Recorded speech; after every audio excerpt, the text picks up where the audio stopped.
Masjid Agung Syuhada lebih dari sekedar tempat ibadah, adalah saksi bisu perjuangan bangsa Indonesia yang diresmikan pada tanggal 20 September 1952 oleh Insinyur Soekarno.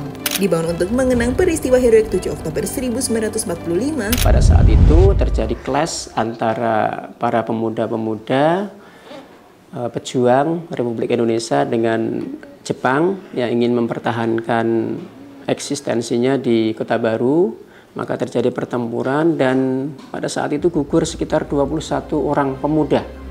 Yang kemudian pemuda-pemuda tersebut gugur sebagai syuhada.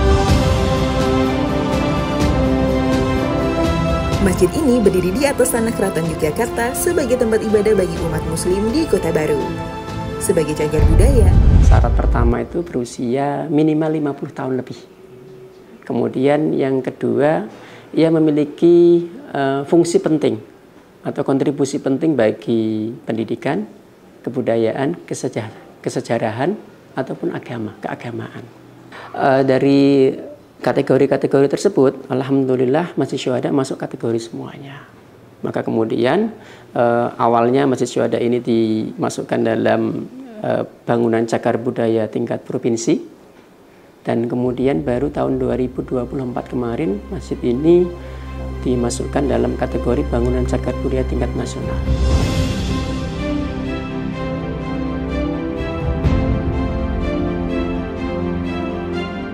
Arsitektur Masjid Syuhada memuat simbol-simbol penting 3 penanda utama. Masjid Syuhada ini secara arsitektural ada penanda kebangsaan atau keindonesiaan, ada penanda keislaman, dan yang ketiga ada penanda kultural.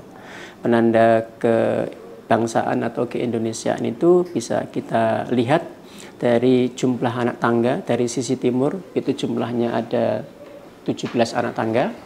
Kemudian di sisi kanan dan kirinya tangga tersebut ada pilaster atau tiang bersegi 8. Kemudian jika khalayak atau umat atau jamaah mendongakkan kepala ke atas, maka di atas ada kubah kecil yang jumlahnya 4, kemudian berundak ke atas jumlahnya 4, dan ditutup dengan kubah persada, kubah paling besar yang jumlahnya 1.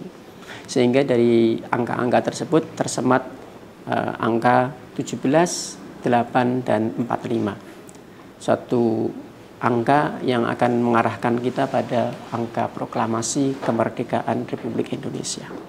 Kemudian ada juga penanda keislaman dalam bentuk rukun Islam yang nampak di dalam ventilasi ruang pengimaman yang jumlahnya ada 5. Kemudian ada juga ketika jamaah berada di ruang utama tempat melaksanakan sholat, maka di situ ada ventilasi kaca yang jumlahnya tiap sisinya ada 6, itu menggambarkan rukun iman.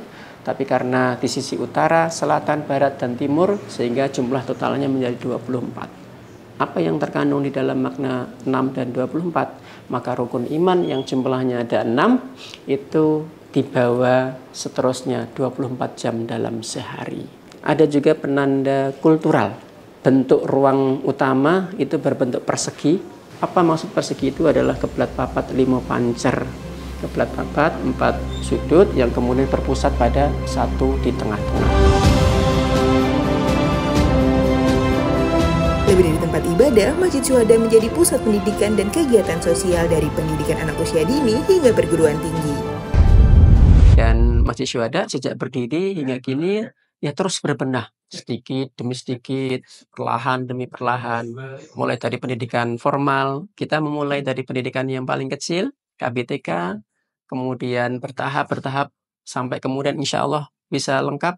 Ada KBTK, SD, SMP, kemudian perguruan tinggi, dan sebentar lagi SMA.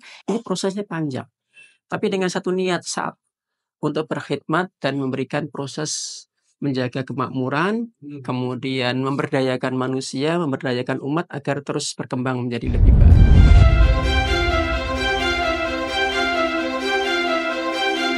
Sebagai simbol kasih pemerintah RI kepada Yogyakarta, masjid ini mengajak kita mencintai tanah air dan menjaga nilai-nilai keislaman. Mari lestarikan warisan ini untuk generasi mendatang.